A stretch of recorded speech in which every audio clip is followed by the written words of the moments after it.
Hi hello ಎಲ್ರಿಗೂ ನಮಸ್ಕಾರ. Welcome back to my channel. ನಾನು ಜ್ಯೋತಿ. ಹಾಗೆಯೇ ಇವತ್ತು ಬಂದು ಶುಕ್ರವಾರ. ಸೊ ಪಾಪಗೆ ಅಕ್ಷರಾಭ್ಯಾಸ ಮಾಡಿಸ್ಬೇಕು ಅಂತ ಹೇಳಿ ನಾವು ಶೃಂಗೇರಿಗೆ ಬಂದಿದ್ವಿ. ಆ್ಯಂಡ್ ಪಾರ್ಟ್ 1 ವಿಡಿಯೋ ಕೂಡ ಅಪ್ಲೋಡ್ ಮಾಡಿದ್ದೀನಿ. ಹಾಗೆಯೇ ಇದು ಪಾರ್ಟ್ 2 ವಿಡಿಯೋ ಆಗಿ ನಾನು ಇವತ್ತು ಅಪ್ಲೋಡ್ ಮಾಡ್ತಾ ಇದ್ದೀನಿ. ಇವತ್ತು ಆಲ್ರೆಡಿ ಬೆಳಗ್ಗೆ ನಾನು ಎದ್ದ ತಕ್ಷಣ ಪಾಪನ ರೆಡಿ ಮಾಡಿಬಿಡೋಣ ಅಂತೇಳಿ ರೆಡಿ ಮಾಡ್ತಾ ಇದ್ದೀನಿ. ಯಾಕಂದರೆ ಯೂಶ್ವಲಾಗಿ ನಮಗೆ ಎಷ್ಟು ಗಂಟೆಗೆ ಪೂಜೆ ಇದೆ ಅಂತ ನಮ್ಗೆ ಕರೆಕ್ಟಾಗಿ ಗೊತ್ತಿರಲಿಲ್ಲ. ಸೊ 6 ಗಂಟೆಗೆ ದೇವಸ್ಥಾನ ಓಪನ್ ಅಂತ ಹೇಳಿದರು. ಹಾಗೆಯೇ ಅಕ್ಷರಾಭ್ಯಾಸಕ್ಕೆ ನಾವು ಎಕ್ಸ್ಟ್ರಾ ಟಿಕೆಟ್ ಬೇರೆ ತೊಗೊಬೇಕಿತ್ತು.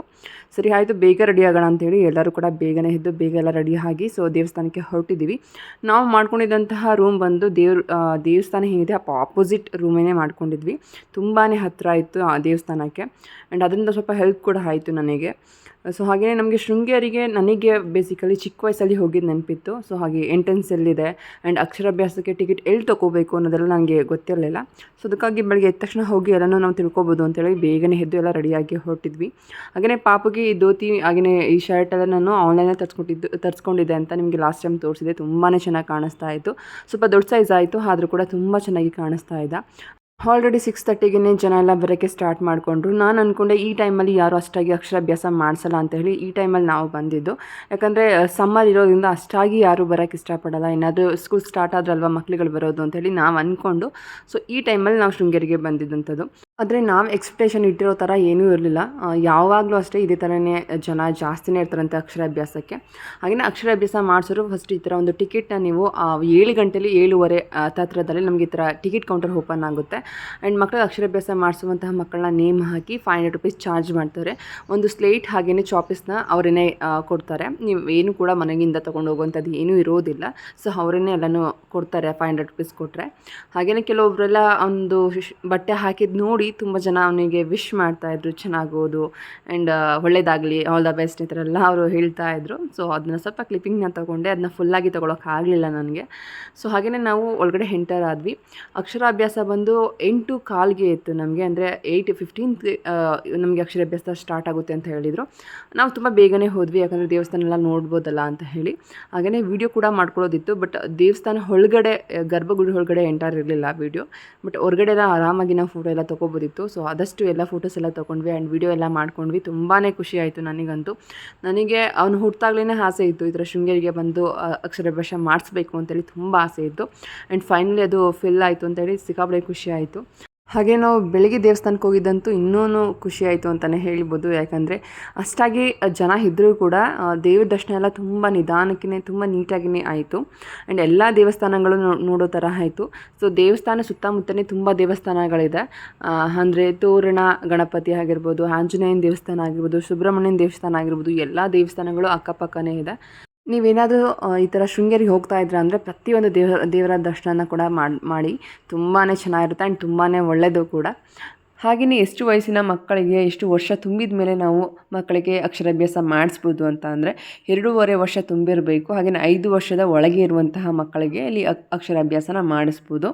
ಹಾಗೆಯೇ ದೇವಸ್ಥಾನ ಪಕ್ಕನೇ ತುಂಗಾ ನದಿ ಕೂಡ ಇತ್ತು. ಅಲ್ಲಿ ಮೀನುಗಳೆಲ್ಲ ತುಂಬ ಚೆನ್ನಾಗಿದ್ವು. ಸೊ ಪಾಪು ಕೂಡ ನೋಡಲಿ ಅಂತ ಹೇಳಿ ಕೆಳಗಡೆ ಕರ್ಕೊಂಡು ಬಂದಿದ್ವಿ. ಸೊ ತುಂಬ ಚೆನ್ನಾಗಿತ್ತು ಅಲ್ಲಂತೂ. ನಾವು ಲಾಸ್ಟ್ ಟೈಮ್ ಬಂದಾಗ ಅಂದರೆ ನಾನು ಚಿಕ್ಕವಳಿದ್ದಾಗ ಬಂದಾಗ ಇಲ್ಲಿ ಸ್ನಾನ ಮಾಡಲಿಕ್ಕೆಲ್ಲ ಬಿಡ್ತಾಯಿದ್ರು. ಬಟ್ ಈಗ ಆ ಥರ ಎಲ್ಲ ಏನೂ ಇಲ್ಲ. ತುಂಬಾ ಕ್ಲೀನಾಗಿ ಹೈಜಿನಿಕ್ಕಾಗಿ ಮೇಂಟೈನ್ ಮಾಡಿದ್ದಾರೆ. ಆ್ಯಂಡ್ ತುಂಬಾ ಚೆನ್ನಾಗಿದೆ ನೋಡಲಿಕ್ಕೂ ಕೂಡ. ತುಂಬಾ ಫ್ರೆಶ್ ಆಗಿ ನೀರೆಲ್ಲ ಫ್ರೆಶ್ ಆಗಿತ್ತು. ಆ್ಯಂಡ್ ಮೀನುಗಳಂತೂ ತುಂಬ ಮೀನುಗಳಿತ್ತು. ಸೊ ನಾವು ಕೂಡ ಒಂದು ಸ್ವಲ್ಪ ಹೊತ್ತು ಅಲ್ಲೇ ಕಾಲ ಕಳೆದ್ವಿ. ಯಾಕಂದರೆ ತುಂಬ ಬೇಗನೆ ಹೋಗಿದ್ವಲ್ಲ ದೇವಸ್ಥಾನಕ್ಕೆ. ಅದಕ್ಕೆ ಸುತ್ತ ಇರುವಂತಹ ಎಲ್ಲ ಪ್ಲೇಸ್ಗಳು ಹಾಗೆಯೇ ದೇವಸ್ಥಾನಗಳಿಗೆಲ್ಲ ಒಂದು ರೌಂಡ್ ಎಲ್ಲ ಕಡೆ ಹೋಗಿ ಬಂದ್ವಿ. ಅಷ್ಟರಲ್ಲಿ ಆಲ್ರೆಡಿ ಜನ ಎಲ್ಲ ಬರೋಕ್ಕೆ ಸ್ಟಾರ್ಟ್ ಮಾಡಿದರು. ಅಕ್ಷರಾಭ್ಯಾಸಕ್ಕೂ ಕೂಡ ಎಲ್ಲರನ್ನೂ ಕೂರಿಸಿದ್ರು. ಈ ಥರ ಸಾಲಾಗಿ ಕೂರಿಸ್ತಾರೆ. ಅಂದರೆ ಪೇರ್ಸ್ ಗಂಡ ಹೆಂಡ್ತಿ ಇಬ್ಬರನ್ನೂ ಕೂರಿಸಿ ಮಕ್ಕಳನ್ನ ಕೂರಿಸ್ಕೊಂಡು ಈ ಥರ ಕೂತ್ಕೊಳ್ಳೋದು. ಸೊ ಆ ಥರ ಎಲ್ಲರೂ ಕೂಡ ಬರ್ತಾಯಿದ್ರು. ಅವಾಗ ತಾನೇ ಸ್ಟಾರ್ಟ್ ಆಗ್ತಾಯಿತ್ತು. ಸೊ ನಾನೇನು ಅಂದ್ಕೊಂಡೆ, ಇಷ್ಟು ಜನ ಅಂದ್ಕೊಂಡೆ ಮೇ ಬಿ ಅಂತ ಅಂದ್ಕೊಂಡೆ. ಬಟ್ ಇನ್ನೊಂದು 5 ನಿಮಿಷ ಬಿಟ್ಟು ನೋಡಿದರೆ ಫುಲ್ ಎಲ್ಲ ಏನು ಹಾಲ್ ಇದೆ ಹಾಲೇ ಫುಲ್ ಆಗಿಬಿಟ್ಟಿತ್ತು. ಸೊ ಅಷ್ಟು ಜನ ಇದ್ದರು. ಹಾಗೆ ಹೇಳಿರೋ ಥರನೇ 2.5 ವರ್ಷದಿಂದ 5 ವರ್ಷದ ಮಕ್ಕಳಿಗೆ ಎಲ್ಲ ಮಕ್ಕಳುಗಳನ್ನು ಕೂಡ ಕರ್ಕೊಂಡು ಬಂದಿದ್ರು. ಸೊ 5 ವರ್ಷ ಆದಮೇಲೆ ಮಾಡಲ್ವಾ ಅಂತ ಹೇಳಿದರೆ, ಸೊ ನಿಮಗೇನಾದರೂ ಮಾಡಿಸ್ಬೇಕು ಅಂತ ಇಷ್ಟ ಇದ್ದರೆ ಸೊ ಅದನ್ನು ಕೂಡ ಮಾಡಿಕೊಡ್ತಾರೆ. ಅಂದರೆ 5 ವರ್ಷ ಆಗಿರೋ ಮಕ್ಕಳುಗಳಿಗೂ ಕೂಡ ಸಪ್ರೇಟಾಗಿ ಮಾಡಿಕೊಡ್ತಾರೆ. ಹಾಗೆಯೇ ಇಲ್ಲಿ ಸ್ಟಾರ್ಟ್ ಆಯಿತು. ಇಲ್ಲಿ ನೋಡ್ತಾ ಇರ್ಬೋದು ಅಕ್ಷರಾಭ್ಯಾಸಕ್ಕೆ ಸ್ಟಾರ್ಟಿಂಗು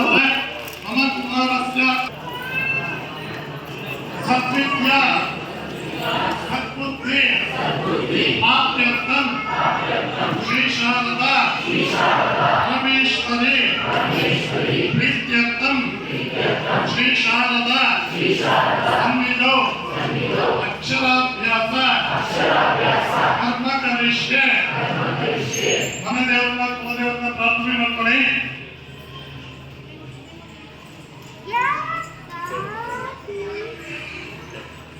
ಮಗುವನ್ನ ತಾಯಿ ಕಾಲ ಮೇಲೆ ಕೂರಿಸ್ಕೊಳ್ಳಿ. ಸರಿ ಮಾಡ್ಸಲ್ಲ ಮಗು ಕೈಗೆ ಕೊಡಿ.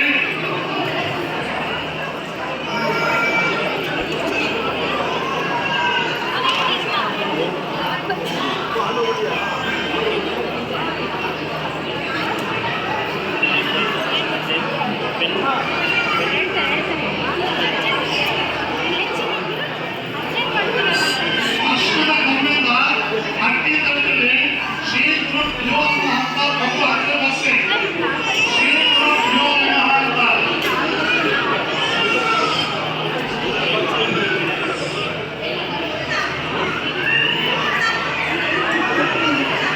ಶ್ರೀ ಗುರು ಪ್ರಿಯೋನ ಅಂತ ಅಕ್ಕಿ ತಟ್ಟಲ್ಲಿ ಬಸ್ಸೆ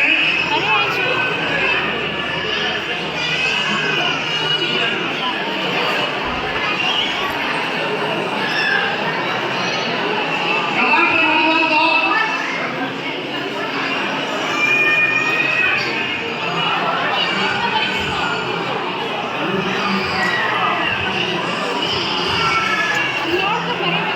ಸೊ ಇಲ್ಲಿ ನೋಡಿದ್ರಲ್ಲ, ಸೊ ನಾನು ಹೇಗಿತ್ತು ಅದನ್ನೇ ಹಾಕಿದ್ದೆ, ವಾಯ್ಸ್ ಓವರ್ ಏನು ಕೊಡೋಕ್ಕೆ ಹೋಗಿರಲಿಲ್ಲ.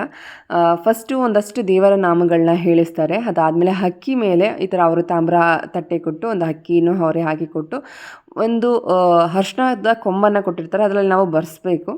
ಸೊ ಗುರುಭ್ಯೋ ನಮಃ, ಸರಸ್ವತಿಯೇ ನಮಃ, ಗಣೇಶಾಯ ನಮಃ ಈ ಥರ ಎಲ್ಲ ಬರೆಸ್ತಾ ಇರ್ತಾರೆ. ಸೊ ಅದನ್ನೆಲ್ಲ ನಾವು ಮಕ್ಳ ಕೈಲಿ ಕೈ ಹಿಡಿದು ಬರೆಸ್ಬೇಕು. ಸೊ ತಾಯ್ದಿರು ಬರೆಸ್ಬೇಕು ಅಂತ ಹೇಳ್ತಾರೆ, ಕೆಲವರು ತಂದೆದಿರನ್ನು ಕೂಡ ಬರೆಸ್ತಾಯಿದ್ರು. ಸೊ ಅದಾದಮೇಲೆ ಅವರು ಕೊಟ್ಟಿರುವಂಥ ಸ್ಲೇಟ್ ಆಗಿನೇ ಚಾಪೀಸಲ್ಲಿ ಬರ್ಸೋದಿತ್ತು. ಹಕ್ಕಿಲೇನೋ ತುಂಬ ಚೆನ್ನಾಗಿ ಬರ್ದ ಅವನು, ಬಟ್ ಸ್ಲೇಟ್ ಮೇಲೆ ಅವನು ಬರೀಲಿಕ್ಕೆ ಇಷ್ಟಪಡಲಿಲ್ಲ. ಯಾಕಂದರೆ ಅವನಿಗೆ ನಾರ್ಮಲಾಗಿ ನಾನು ಮನೇಲೇ ಕೊಟ್ಟಿದ್ದೆ, ಅವನು ಓನಾಗಿ ಬರೀತಾ ಇದ್ದ, ಏನೇನು ಅವ್ನಿಗೆ ಇಷ್ಟ ಬಂದಂಗೆಲ್ಲ ಗೀಚ್ತಾ ಇದ್ದ. ಸೊ ಇಲ್ಲೂ ಅದೇ ಥರ ಬಿಡಲಿ ಅಂತ ಹೇಳಿ ಸ್ವಲ್ಪ ಅಳ್ತಾ ಇದ್ದ ಆ್ಯಂಡ್ ಹಠ ಮಾಡ್ತಾ ಇದ್ದ, ತುಂಬಾ ಹಠ ಮಾಡ್ತಾ ಇದ್ದ. ಸ್ವಲ್ಪನೂ ಬರೀಲಿಕ್ಕೆ ನನಗೆ ಅವನು ಬಿಡ್ತಾನೇ ಇರಲಿಲ್ಲ. ಸೊ ಎಷ್ಟೇ ಕೈ ಮರೆಸ್ತಿದ್ರು ಕೂಡ ಸ್ವಲ್ಪ ಹಠ ಜಾಸ್ತಿ ಮಾಡ್ತಾ ಇದ್ದ. ಹಕ್ಕಿ ಮೇಲೆ ತುಂಬ ಚೆನ್ನಾಗಿ ಬರ್ದ, ಬಟ್ ಇಲ್ಲಿ ಸ್ಲೇಟ್ ಮೇಲೆ ಬರಿತಾ ಇರಲಿಲ್ಲ, ಸ್ವಲ್ಪ ಕಷ್ಟ ಆಗ್ತಿತ್ತು ನನಗೆ. ಬಟ್ ತುಂಬ ಜನ ಮಕ್ಳುಗಳಂತೂ ತುಂಬಾ ಹಠ ಮಾಡೋಕ್ಕೆ ಸ್ಟಾರ್ಟ್ ಮಾಡಿಬಿಟ್ರು, ಅಳೋಕ್ಕೆ ಸ್ಟಾರ್ಟ್ ಮಾಡಿದರು. ಕೆಲವೊಂದು ಮಕ್ಕಳು ಕೂತ್ಕೋತಾನೆ ಇರಲಿಲ್ಲ. ಸೊ ಆದರೂ ಕೂಡ ಹೇಗೋ ಮಾಡಿ ನಾನು ಬರೆಸ್ದೆ ಅಂತಲೇ ಹೇಳ್ಬೋದು. ಹಾಗೆಯೇ ನೋಡಿದ್ರಲ್ಲ, ಸೊ ಶೃಂಗೇರಿಯಲ್ಲಿ ಅಕ್ಷರಾಭ್ಯಾಸ ಮಾಡಿಸೋರಿಗೆ ಸೊ ಈ ವಿಡಿಯೋ ಹೆಲ್ಪ್ ಆಗುತ್ತೆ ಅಂತ ಅನ್ಕೋತೀನಿ. ಯಾಕಂದರೆ ಅವರೆಲ್ಲ ಏನೆಲ್ಲ ಹೇಳ್ಕೊಡ್ತಾರೆ ಆ್ಯಂಡ್ ಏನೆಲ್ಲ ನಮಗೆ ಸೌಲಭ್ಯ ಸಿಗುತ್ತೆ ಆ್ಯಂಡ್ ಎಷ್ಟು ಫೀಸ್ ಆಗುತ್ತೆ ಆ್ಯಂಡ್ ಮಕ್ಕಳುಗಳಿಗೆ ಏನೆಲ್ಲ ಬರೆಸ್ಬೇಕು ಆ್ಯಂಡ್ ಇದೆಲ್ಲನೂ ನಾನು ಕಂಪ್ಲೀಟಾಗಿ ತಿಳಿಸ್ಕೊಟ್ಟಿದ್ದೀನಿ. ಸೊ ಅದಕ್ಕೆ ನಾನು ವಾಯ್ಸ್ ಓವರ್ ಕೂಡ ಕೊಟ್ಟಿಲ್ಲ. ಅದೆಲ್ಲ ಹೇಗೆ ನಡೀತೆ ಅಂತ ನಾನು ಕಂಪ್ಲೀಟಾಗಿಯೇ ಆ ವಿಡಿಯೋನ ಸ್ವಲ್ಪನೂ ಕೂಡ ವಾಯ್ಸ್ ತೆಗೆದೇ ಹಾಕಿದ್ದೀನಿ. ಸೊ ಈ ವಿಡಿಯೋ ನಿಮಗೆ ಹೆಲ್ಪ್ ಆಗುತ್ತೆ ಅಂತ ಅನ್ಕೋತೀನಿ. ಯಾರು ಶೃಂಗೇರಿ ಹೋಗಬೇಕು, ಮಕ್ಕಳನ್ನ ಅಕ್ಷರಾಭ್ಯಾಸ ಮಾಡಿಸ್ಬೇಕು ಅಂತ ಇದ್ದರೆ ಸೊ ನೀವು ಒಮ್ಮೆ ಈ ವಿಡಿಯೋ ನೋಡ್ಕೊಂಡು ನೀವು ಆರಾಮಾಗಿ ಹೋಗಿ ಮಾಡಿಸ್ಬೋದು. ನಮಸ್ತೆ ನಮಸ್ತೆ ನಮೋ ನಮಃ ಶ್ರೀ ಶಾರದಾ ಪರಮೇಶ್ವರಿಗೆ ನಮಃ ನಮೋ ಪಾತಯಾಮಿ.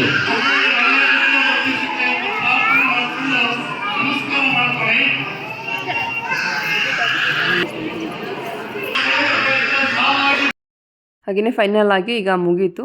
ಸೊ ಲಾಸ್ಟಿಗೆ ಅವ್ರು ಕೊಟ್ಟಂಥ ತಟ್ಟೆ ಹಾಗೆಯೇ ಹಕ್ಕಿ ಹಾಗೆಯೇ ಅರಿಶಿಣದ ಕೊಂಬನ್ನು ಅವರಿಗೆ ನಾವು ಕೊಟ್ಟು ಮಕ್ಕಳಿಗೆ ಆಶೀರ್ವಾದ ತಗೊಂಡು ಬರುವಂಥದ್ದು. ಸೊ ಇಷ್ಟೇ. ಸೊ ಅದಾದಮೇಲೆ ನಾವು ಬೇರೆ ಪ್ಲೇಸ್ಗಳೆಲ್ಲ ಹೋಗೋಣ ಅಂತೇಳಿ ಅಂದ್ಕೊಂಡಿದ್ವಿ. ಬಟ್ ಹೇಳಿದ್ನಲ್ಲ ನನ್ನ ಜೊತೆ ಒಬ್ಬರು ಪ್ರೆಗ್ನೆಂಟ್ ಇದ್ದರು ಅಂತ ಹೇಳಿ. ಸೊ ಅವರಿಗೆ ಸ್ವಲ್ಪ ಟೈರ್ಡ್ ಫೀಲ್ ಜಾಸ್ತಿನೇ ಆಗ್ತಾಯಿತ್ತು. ಹಾಗೆಯೇ ಲಾಂಗ್ ಡ್ರೈವ್ ಕೂಡ ಮಾಡಿದ್ವಿ. ಪಾಪು ಕೂಡ ತುಂಬಾ ಅನ್ಕಂಫರ್ಟೇಬಲ್ ಆಗಿದ್ದ ಅಲ್ಲ. ಸೊ ಅದಕ್ಕೋಸ್ಕರ ನೋಡೋಣ ನಿಯರೆಸ್ಟ್ ಎಲ್ಲರೂ ಹೋಗಬೇಕಾದ್ರೆ ಅಂದರೆ ಆನ್ ದ ವೇ ಹೋಗಬೇಕಾದ್ರೆ ಅದರ ಪ್ಲೇಸ್ಗೆ ಹೋಗೋಣ ಅಂತೇಳಿ ಮಾತಾಡಿಕೊಂಡು ಸೊ ಅಲ್ಲಿಂದ ನಾವು ದೇವಸ್ಥಾನ ಹತ್ರ ಇರುವೇ ಉಡುಪಿ ಹೋಟೆಲ್ ಅಂತ ಒಂದು ಹೋಟೆಲ್ ಇತ್ತು, ಅಲ್ಲಿ ಹೋಗಿ ನಾವು ಬ್ರೇಕ್ಫಾಸ್ಟ್ ಮುಗಿಸ್ಕೊಂಡ್ವಿ. ಸೊ ಕೆಲವ್ರು ಬಂದು ತೊಗೊಂಡ್ವಿ, ಕೆಲವರು ವೆಜಿಟೇಬಲ್ ರೈಸ್ ತೊಗೊಂಡ್ವಿ. ಸೊ ಅಲ್ಲೆಲ್ಲ ತಿಂದ್ಕೊಂಡು ನಾವು ಮತ್ತೆ ರೂಮ್ಗೆ ಬಂದು ಚೆಕ್ಔಟ್ ಮಾಡಿದ್ವಿ. ಸೊ ಬ್ಯಾಗೆಲ್ಲ ಪ್ಯಾಕ್ ಮಾಡಿಕೊಂಡು ನಾವು ಹೊರಟ್ವಿ. ಸೊ ಅಲ್ಲಿಂದ ನಾವು ಸರ್ಚ್ ಮಾಡಿದಾಗ ನಮಗೆ ಸಿರಿಮನೆ ಫಾಲ್ಸ್ ಅಂತ ಒಂದು ಪ್ಲೇಸ್ ಸಿಕ್ತು. ಸೊ ತುಂಬಾ ಚೆನ್ನಾಗಿದೆ ಅಂತ ರೈಟಿಂಗ್ ಎಲ್ಲ ಇತ್ತು. ಸರಿ ಅಲ್ಲೇ ಹೋಗೋಣ ಅಂತ ಹೇಳ್ಕೊಂಡ್ವಿ. ಬಟ್ ಶೃಂಗೇರಿಯಿಂದ ಅದು ಹಾಫ್ ಆನ್ ಅವರ್ ಮತ್ತೆ ನಾವು ಎಕ್ಸ್ಟ್ರಾ ಜರ್ನಿ ಮಾಡೋದಿತ್ತು. ಸೊ ನಾವು ಅಂದ್ಕೊಂಡ್ವಿ ಮೈಸೂರಿಗೆ ಹೋಗೋ ರೋಡಲ್ಲಿ ಯಾವುದಾದ್ರೂ ಪ್ಲೇಸ್ ಸಿಕ್ಕಿದ್ರೆ ಹೋಗೋಣ ಅಂತೇಳಿ ಅಂದ್ಕೊಂಡಿದ್ವಿ. ಬಟ್ ಅದು ಸಿರಿಮನೆ ಫಾಲ್ಸ್ ತುಂಬಾ ಚೆನ್ನಾಗಿದೆ ಅಂತ ನೋಡಿದ್ವಲ್ಲ, ಸರಿ ಹೋಗಿ ಬರೋಣ, ಎಷ್ಟು ದೂರ ಬಂದಿದ್ದೀವಿ, ಹಾಫ್ ಆನ್ ಅವರ್ ಜರ್ನಿ ಅಲ್ವಾ ಅಂತ ಹೇಳಿ ಹೋದ್ವಿ. ಬಟ್ ಅಲ್ಲೂ ಕೂಡ ತುಂಬಾ ಘಾಟ್ ಸೆಕ್ಷನ್, ಸಿಕ್ಕಾಬಟ್ಟೆ ಒಂಥರ ಫೀಲ್ ಅಷ್ಟಾಗಿ ಚೆನ್ನಾಗಿರಲಿಲ್ಲ. ಸೊ ಆದರೂ ಕೂಡ ಹೋದ್ವಿ. ಬಟ್ ತುಂಬ ಬಿಸಿಲಿತ್ತು. ಸೊ ನಮಗೆ ವೆದರ್ ಕೂಡ ಸಪೋರ್ಟ್ ಮಾಡ್ತಿರಲಿಲ್ಲ. ಅದೊಂದು ಸ್ವಲ್ಪ ರೀಸನ್ ಅಂತಲೇ ಹೇಳ್ಬೋದು. ಸರಿ ಅಂತೇಳಿ ನಾವು ಸಿರಿಮನೆ ಫಾಲ್ಸ್ಗೆ ಹೋದ್ವಿ. ಅಲ್ಲಿ 50 ರುಪೀಸ್ಗೆ ಒಬ್ಬರಿಗೆ ಚಾರ್ಜ್ ಮಾಡ್ತಾರೆ, ಒಬ್ಬರಿಗೆ 50 ರೂಪಾಯಿ ತೊಗೊಂಡ್ರು. ಸೊ 4 ಜನಕ್ಕೆ ನಮಗೆ 200 ತೊಗೊಂಡ್ರು, ಪಾಪುಗೆ ಫ್ರೀ ಇತ್ತು. ಸರಿ ಅಂತ ಹೇಳಿ ಕೆಳಗಡೆ ಹೋದ್ವಿ. ತುಂಬಾ ಚೆನ್ನಾಗಿತ್ತು ಪ್ಲೇಸ್ ಅಂತೂ. ಫೋಟೋಶೂಟಿಗಂತೂ ಒಳ್ಳೆ ಪ್ಲೇಸ್ ಅಂತಲೇ ಹೇಳ್ಬೋದು. ಫೋಟೋಶೂಟ್ ಯಾರಾದರೂ ಮಾಡಿಸೋರಿದ್ರೆ ಖಂಡಿತವಾಗ್ಲೂ ಈ ಪ್ಲೇಸ್ ತುಂಬಾ ಚೆನ್ನಾಗಿದೆ. ಸೊ ನಾವು ಕೂಡ ಹೋದ್ವಿ. ಏನಾದರೂ ನೀವು ಎಂಜಾಯ್ ಮಾಡಬೇಕು, ಫ್ರೆಂಡ್ಸ್ ಎಲ್ಲ ಬಂದು ತುಂಬ ಚೆನ್ನಾಗಿ ಎಂಜಾಯ್ ಮಾಡಬೇಕು, ನೀರಲ್ಲಿ ಚೆನ್ನಾಗಿ ಆಟ ಆಡಬೇಕು ಅಂದರೆ ನೀವು ಆರಾಮಾಗಿ ಬಂದು ಇಲ್ಲಿ ಚೆನ್ನಾಗಿ ಆಟ ಆಡ್ಕೊಂಡು ಹೋಗ್ಬೋದು. ನಾವು ಅವಾಗ ತಾನೇ ಫ್ರೆಶ್ ಆಗಿದ್ವಲ್ಲ, ಮತ್ತೆ ಸ್ನಾನ ಇಲ್ಲೆಲ್ಲ ನದಿಲೆಲ್ಲ ಇಳಿದ್ರೆ ಮತ್ತೆ ಬಟ್ಟೆ ಎಲ್ಲ ಚೇಂಜ್ ಮಾಡೋಕ್ಕೆಲ್ಲ ಜಾಗ ಸಿಗಲ್ಲ, ಬೇಡ ಅಂತೇಳಿ ನಾವು ಕೆಳಗಡೆ ನೀರು ಹತ್ರ ಏನು ಹೋಗಲಿಲ್ಲ. ಜಸ್ಟ್ ಅಲ್ಲೇ ಸ್ವಲ್ಪ ಒಂದು 5-10 ನಿಮಿಷ ಕೂತ್ಕೊಂಡು ಸ್ವಲ್ಪ ಹೊತ್ತು ರೆಸ್ಟ್ ಮಾಡಿದ್ವಿ. ಹಾಗೆಯೇ ಬಂದುಬಿಟ್ವಿ ವಾಪಸ್. ಮತ್ತೆ ಬೇರೆ ಪ್ಲೇಸ್ ಎಲ್ಲೂ ಹೋಗಲಿಲ್ಲ, ನಾವು ಡೈರೆಕ್ಟ್ ಮನೆಗೆ ಬಂದ್ವಿ. ನಾವು ಅಂದ್ಕೊಂಡು ಒಂದು 2-3 ಪ್ಲೇಸ್ ಆದ್ರೂ ಕವರ್ ಮಾಡೋಣ ಅಂತೇಳಿ ಅಂದ್ಕೊಂಡು ಹೋಗಿದ್ವಿ. ಬಟ್ ಆಗ್ತಾ ಇರಲಿಲ್ಲ, ಬಿಸಿಲು ತುಂಬಾ ಬಿಸಿಲಿತ್ತು. ವೆದರ್ ಸಪೋರ್ಟ್ ಮಾಡಿದರೆ ಖಂಡಿತವಾಗ್ಲೂ ಹೋಗ್ಬೋದಿತ್ತು ಅಂತ ಅಂದ್ಕೋತಾ ಇದ್ವಿ. ಬಟ್ ಆಗಲೇ ಇಲ್ಲ. ಪಾಪು ಕೂಡ ಇರೋದ್ರಿಂದ ನನ್ನೊಬ್ಬಳೇ ಕ್ಯಾರಿ ಮಾಡೋದಿತ್ತು, ಯಾರ ಹತ್ರನೂ ಹೋಗ್ತಾ ಇರಲಿಲ್ಲ ಅವನು. ಸಖತ್ ನನಗೂ ಕೂಡ ಸ್ವಲ್ಪ ಕಷ್ಟ ಅನ್ನಿಸ್ತಾ ಇತ್ತು, ಅದಕ್ಕಾಗಿ ನಾವು ಹೋಗಲಿಲ್ಲ. ಸೊ ಈ ಪ್ಲೇಸ್ ಅಂತೂ ನನಗೆ ಸಿಕ್ಕಾಪಟ್ಟೆ ಇಷ್ಟ ಆಯಿತು. ಒಂಥರ ಚಿಲ್ಲಾಗಿತ್ತು ಆ್ಯಂಡ್ ಇಲ್ಲಿಗೆ ಈ ವೆದರ್ಗೆ ಸ್ವಲ್ಪ ಕೂಲಾಗಿತ್ತು ಈ ಪ್ಲೇಸ್. ಸೊ ನೋಡ್ತಾ ಇರ್ಬೋದು, ಇಲ್ಲೊಂದಷ್ಟು ಫೋಟೋಗಳು ಹಾಗೆಯೇ ವೀಡಿಯೋಗಳೆಲ್ಲ ಮಾಡ್ಕೊಂಡ್ವಿ. ಆ್ಯಂಡ್ ಅಲ್ಲೂ ಕೂಡ ಅಷ್ಟಾಗಿ ಜನ ಏನಿರಲಿಲ್ಲ, ಒಂದು 4-5 ಜನ ಇದ್ರು ಅಷ್ಟೇ. ಸೊ ಜಾಸ್ತಿ ಜನ ಏನಿರಲಿಲ್ಲ. ಸೊ ಸ್ವಲ್ಪ ಹೊತ್ತು ಅಲ್ಲೇ ಕೂತು ನಾವು ಸ್ವಲ್ಪ ಹೊತ್ತು ವ್ಯೂನ ಎಂಜಾಯ್ ಮಾಡಿದ್ವಿ ಅಷ್ಟೇ. ಅದು ಬಿಟ್ಟರೆ ಅಲ್ಲೇನೋ ಸ್ನ್ಯಾಕ್ಸ್ ಆಗಿರಲಿ ಏನೋ ಅಷ್ಟಾಗಿ ಇರಲಿಲ್ಲ. ಸೊ ಒಂದು 2-3 ಶಾಪ್ ಇತ್ತು ಅಲ್ಲಿ. ಮಾವಿನಕಾಯಿ ಹಾಗೆಯೇ ಈ ಸೇಬ್ ಆಗಿರ್ಬೋದು, ಇದೆಲ್ಲ ಒಂದು ಫ್ರೂಟ್ಸ್ಗಳೆಲ್ಲ ಇಟ್ಟಿದ್ರು. ಸೊ ಅದು ಬಿಟ್ಟರೆ ಜಾಸ್ತಿ ಏನೂ ಇರಲಿಲ್ಲ. ಹಾಗೆಯೇ ಪಾಪನ ಸ್ವಲ್ಪ ಹೊತ್ತು ಆಟಾಡ್ಸೋಣ ಅಂತೇಳಿ ಕೆಳಗಡೆ ಹೋದೆ. ಅವನು ಸ್ವಲ್ಪ ಹೆದರ್ಕೋತಾ ಇದ್ದ, ಜಾಸ್ತಿನೇ ಹೆದರ್ಕೋತಾ ಇದ್ದ. ಸರಿ ಅಂತೇಳಿ ಸ್ವಲ್ಪ ಹೊತ್ತು ಒಂದು 5-10 ನಿಮಿಷ ಅಷ್ಟೇ ನಾವು ಆ ಪ್ಲೇಸಲ್ಲಿ ಇದ್ದಂಥದ್ದು. ನಾನು ಅದಕ್ಕೂ ಹೇಳಿದೆ, 50 ರುಪೀಸ್ ಕೊಟ್ಟು ಬರ್ದೆ ಇದ್ದಿದ್ರು ಆಗ್ತಾ ಇತ್ತಲ್ವಾ ಅಂತ ಹೇಳಿ. ಬಟ್ ಏನೋ ಒಂಥರ ಪ್ಲೇಸ್ ನೋಡಿದ್ವಲ್ಲ, ಸ್ವಲ್ಪ ಖುಷಿ ಆಯಿತು. ಸೊ ಇಷ್ಟಾದ್ರೂ ನೋಡಿದ್ವಲ್ಲ, ಬಂದಿದ್ದ ತಕ್ಕಂಗೆ ಬೇರೆ ಒಂದು ಪ್ಲೇಸ್ ಆದರೂ ಕವರ್ ಮಾಡಿದ್ವಲ್ಲ ಅಂತ ಸ್ವಲ್ಪ ಖುಷಿ ಆಯಿತು. ಸೊ ಯಾಕಂದರೆ ನಾನು ಸ್ವಲ್ಪ ಲೀಸ್ಟ್ ಮಾಡಿ ಇಟ್ಕೊಂಡಿದ್ದೆ, ಈ ಪ್ಲೇಸ್ಗೆಲ್ಲ ಹೋಗೋಣ, ಆನ್ ದ ವೇ ಬರ್ತಾ ಬೇಕಾದ್ರೆ ಈ ಪ್ಲೇಸೆಲ್ಲ ಸಿಗುತ್ತೆ ಅಂತೆಲ್ಲ ಹೇಳಿ ಲಿಸ್ಟ್ ಮಾಡಿದ್ದೆ. ಬಟ್ ನಾವು ಹೇಳಿದ್ದೆ ಒಂದು, ಅಲ್ಲ ಆಗಿದ್ದೆ ಒಂದು. ಸರಿ ಬರಬೇಕಾದ್ರಂತೂ ಮೈಸೂರು ರೋಡ್ ಹೇಳಿದ್ನಲ್ಲ, ಶೃಂಗೇರಿ ಟು ಮೈಸೂರು ರೋಡು ಸ್ವಲ್ಪ ಬ್ಲಾಕ್ ಆಗಿತ್ತು. ಸೊ ಬೇರೆ ರೂಟಿಂದ ಬರಬೇಕಾದ್ರೆ ಸಖತ್ ಕಷ್ಟ ಆಗ್ತಿತ್ತು. ಸೊ ಎಲ್ಲ ಕಡೆ ಗಾಡ್ ಸೆಕ್ಷನ್ ಸಿಕ್ಕಾಪಟ್ಟೆ ಜಾಸ್ತಿನೇ ಇತ್ತು. ಹಾಗೆಯೇ ಇವತ್ತಿನ ವ್ಲಾಗ್ ಇಷ್ಟೇ. ಸೊ ಈ ವ್ಲಾಗ್ ಇಷ್ಟ ಆಗಿದ್ರೆ ದಯವಿಟ್ಟು ಒಂದು ಲೈಕ್ ಮಾಡೋದು ಮಾತ್ರ ಮರಿಬೇಡಿ. ಹಾಗೆ ಸಬ್ಸ್ಕ್ರೈಬ್ ಮಾಡಿ, ಸಪೋರ್ಟ್ ಮಾಡಿ. ನೆಕ್ಸ್ಟ್ ವಿಡಿಯೋದಲ್ಲಿ ಬೇಗ ಸಿಗ್ತೀನಿ.